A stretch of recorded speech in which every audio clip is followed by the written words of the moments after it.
You wake up, take a sip of water, and reach for that small, familiar pill. It's routine now, something you've done for years, even decades. The doctor said it would help, that it would keep your blood pressure stable, that it would protect your heart. So you never questioned it, you trusted it. But what if that same pill, the one meant to protect you, is quietly harming your brain? Every night after taking it, you sleep, but deep inside your skull, something begins to change. You might not feel it at first, maybe you just forget where you placed your keys. Maybe names take a second longer to recall. You laugh it off. It's just age, you say. But what if it isn't? What if those small lapses in memory aren't harmless signs of getting older, but early warning signals that your brain is being starved? You see, your brain doesn't just float in your head. It depends on a rich, consistent flow of oxygenated blood. It's a living, breathing organ that needs real, healthy pressure to function. And while lowering your blood pressure might help your heart, overly aggressive medication can reduce blood flow to your brain, especially in older adults. That means less oxygen, less glucose, less of what your neurons need to stay alive. Imagine the light in your home slowly dimming,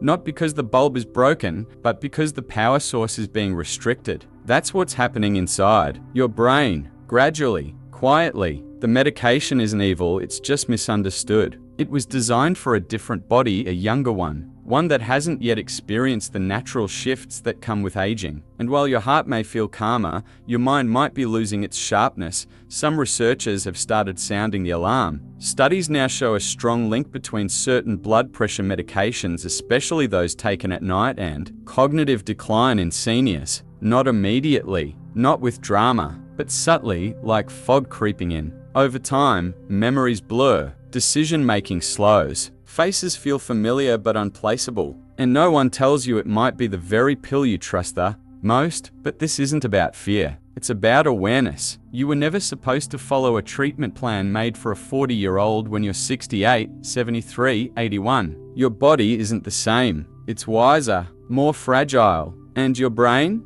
It's still trying to keep up with everything: your thoughts, your past, your emotions, all while being fed less and less of what it needs. You may not remember exactly when the fog started rolling in. Maybe it was after switching brands. Maybe after increasing the dose. Maybe it was always there, growing quietly behind the scenes. But now you notice, and now there's no turning away from it, because this time, forgetting isn't just forgetting. It's a symptom, a whisper, and your brain has been trying to get your attention for a while now. But before we continue with the video, leave a comment telling us where you're watching from and what time it is there, and share your story, because I, or maybe someone else, might be able to help you with your pain. You've always heard that high blood pressure is dangerous, that it leads to strokes, heart attacks, kidney failure. So naturally, anything that lowers it must be good, right? But here's something you were never told: your brain doesn't always agree. Because while your heart fears high pressure, your brain fears low flow. Inside your skull,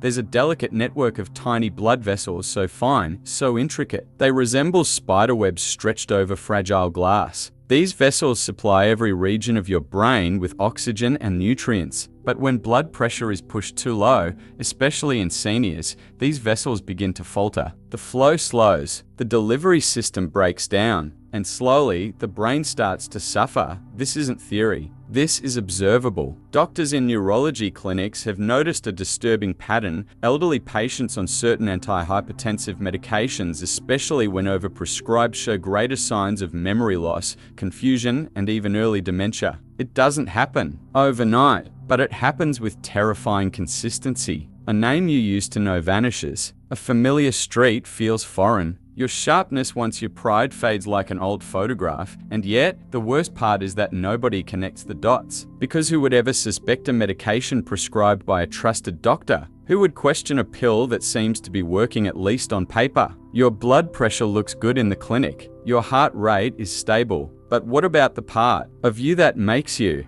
You, your thoughts, your memories, your clarity? Science is catching up. A growing number of studies now confirm that overly aggressive blood pressure control in elderly patients correlates with brain atrophy, yes, actual shrinkage of brain volume. Especially in the hippocampus, the region responsible for memory and orientation. It's like pruning a tree, not just of its leaves, but of its roots. And the saddest part, many seniors are unknowingly over-medicated because your doctor might still be using guidelines from 20 years ago before we understood how aging changes blood flow dynamics, before we knew how the brain compensates differently after 60. Before we realized that normal pressure in youth might be too low for an older brain. You might think, but what else can I do? You've followed every instruction. You eat less salt. You walk when you can. You take your meds. But maybe the issue isn't that you're doing too little. Maybe it's that you're doing everything too rigidly. Because real health after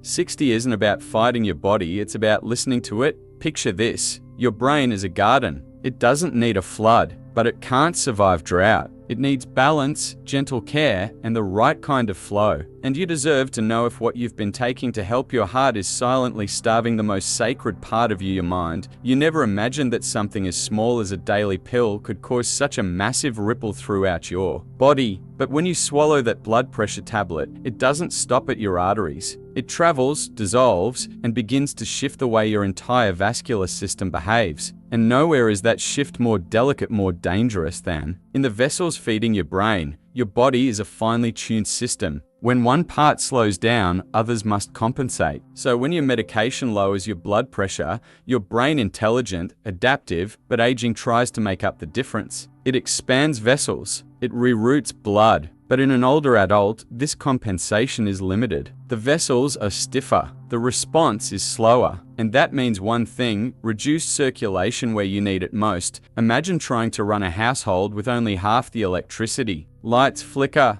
appliances fail, rooms stay cold. That's what happens when your brain doesn't receive enough blood. The areas responsible for memory, focus, and movement begin to lose their power. Not all at once, not with drama, but gradually, subtly. A decision takes longer. A conversation gets harder to follow. You reread a sentence 3 times and still can't remember what it said. This is the domino effect. One change triggers another, and soon the system starts breaking down. And yet, the cause remains hidden under the illusion of good numbers. Your doctor sees your pressure chart and smiles. Looks stable, he says. But charts don't show the dizziness you feel when standing up. They don't show the brain fog, the stumbles in the hallway, the growing difficulty in recalling simple things. And here's the quiet danger: many seniors are prescribed multiple blood pressure medications. Not 1, 2, 3, even 4. Each working through different mechanisms, each lowering blood pressure through different routes. But combined, they can drive the pressure too low, especially at night when the body naturally relaxes. That's when the brain is most vulnerable. That's when oxygen supply dips. And that's when silent damage begins to accumulate. In one study, researchers found that older adults whose nighttime blood pressure dropped too low were twice as likely to develop cognitive impairment within 5 years. And it wasn't because of disease. It wasn't genetic. It was circulatory. It was the result of too little fuel reaching the command center of their bodies,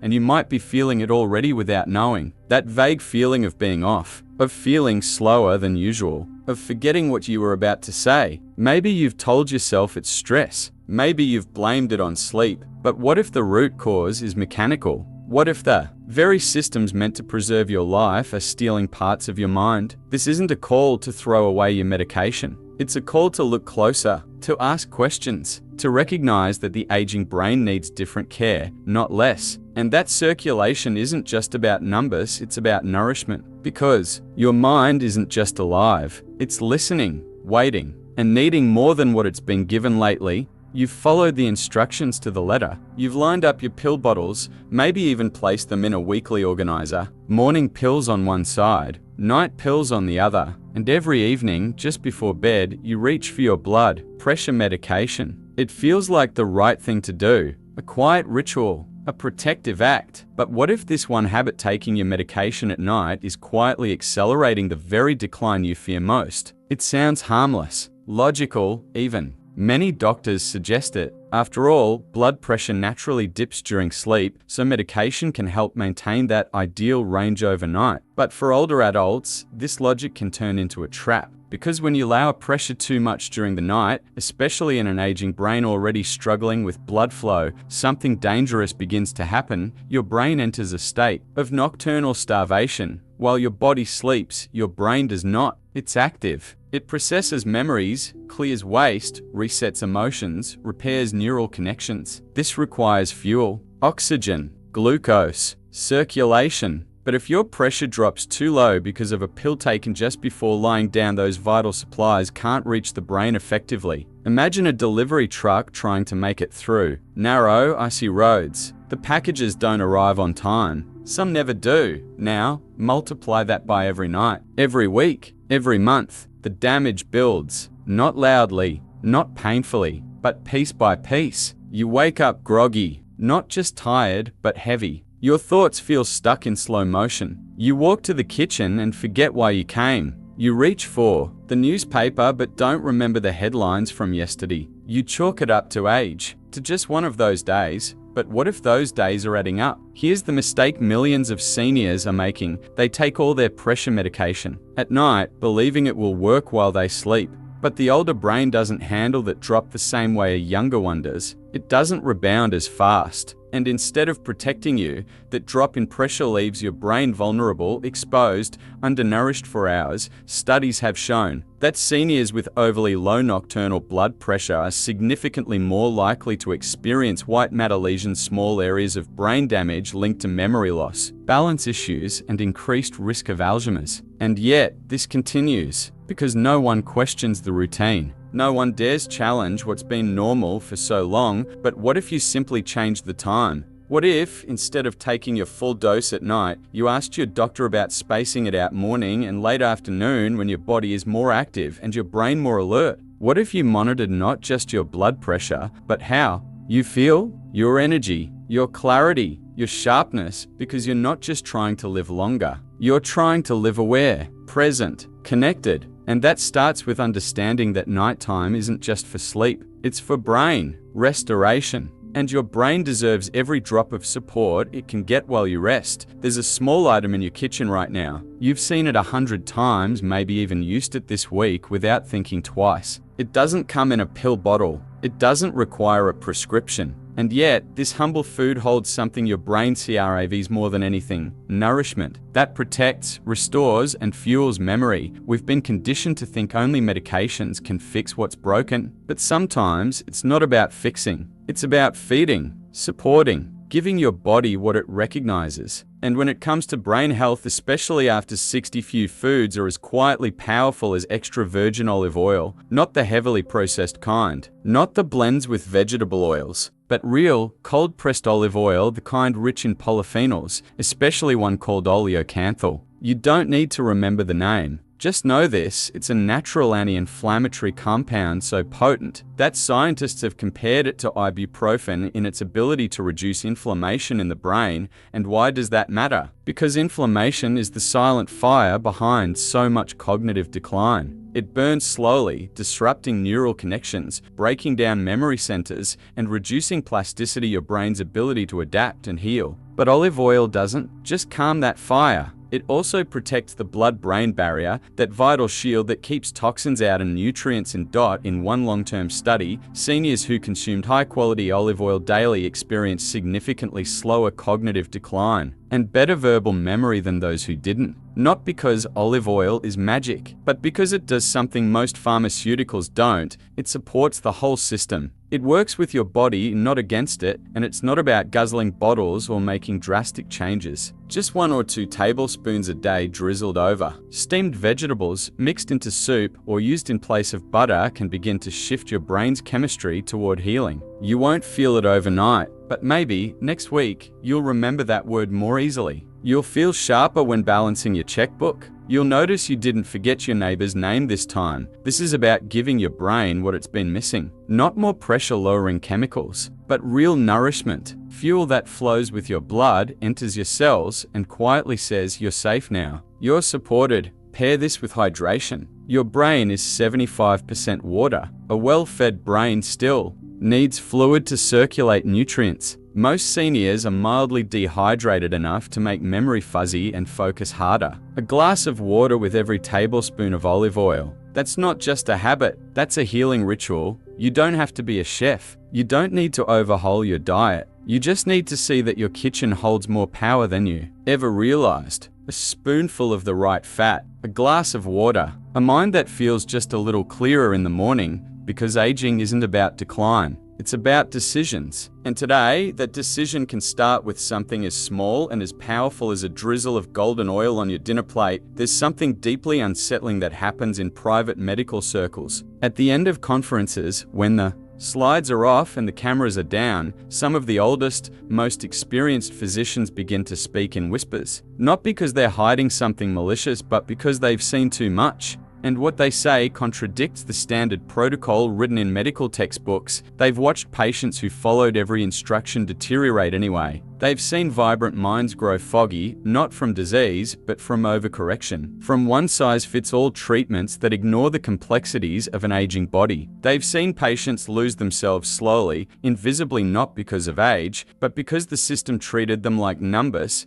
not individuals. These doctors, the ones who've practiced medicine for 40, even 50 years, will tell you something that few others will. Your brain after 60 does not want the same treatment as your heart at 40. They've stopped prescribing certain blood pressure medications past a certain age. They've quietly reduced doses in their older patients, sometimes against protocol. Not because they're reckless, but because they've learned one painful truth: low numbers don't always mean better health. One physician from Massachusetts told his colleagues, "I've reversed more early-stage dementia symptoms by simply adjusting blood pressure meds than with any memory drug on the market." No pharmaceutical rep will tell you that. No pamphlet in the clinic will print it. But it's happening, silently, patient by patient, mind by mind, because here's what many fail to see: aging isn't a disease. It's a shift, a change in rhythm. And what once worked might now be doing harm. That 128th number? For many seniors, it's too low. Their brains begin to lose clarity. They feel faint, tired, disoriented. But because the numbers look good, no one questions it. Until it's too late.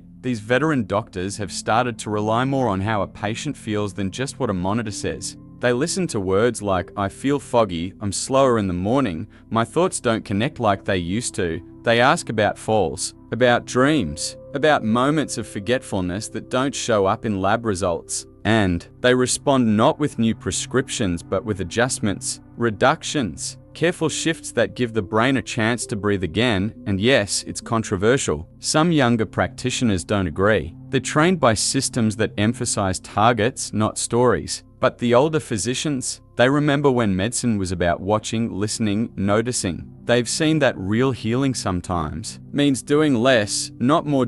So what does this mean for you? It means you have the right to ask, to question, to share how you feel, not just how your numbers look. You have the right to say, "I've been feeling slower lately. Could it be my medication?" You have the right to speak up if your mind feels dimmer, even if the charts say everything's fine, because your brain is not a side effect. It is you. And those doctors, the ones with grey in their hair and truth in their eyes, they know. They've seen it. And quietly, respectfully, they've started giving their patients back something that numbers alone can't measure: clarity, vitality, and the dignity of a fully present mind. Picture yourself waking up tomorrow not confused, not foggy but clear. You walk to the kitchen with purpose. You pour your drink and actually remember what day it is, why you're smiling, and what you plan to do. That's simple clarity. It's what your brain has been begging for too long. You've followed instructions without questioning them. You've taken medications at the same time, in the same way, believing it was the only path to safety. But now you know more. You know that after 60, your body changes, your brain changes, and what once helped might now be hurting. Quietly, slowly, invisibly, and that changes everything. You're not powerless. You're not broken. You're informed. And with that, you can ask new questions. You can look at your routine not with fear, but with curiosity and courage. Small shifts like changing the timing of your medication, adding the right foods, staying hydrated can bring your mind back to life in ways no one ever told you. This isn't about chasing youth. It's about preserving presence, protecting your identity, staying you. So let today be the beginning of that shift. Speak to your doctor with confidence. Watch how your body responds. And never ignore what your mind is trying to say, because you were meant to age with clarity, with strength, with dignity. If this video touched you, share it with someone. Sometimes the most powerful thing we can give isn't medicine, it's a warning, a truth, a lifeline.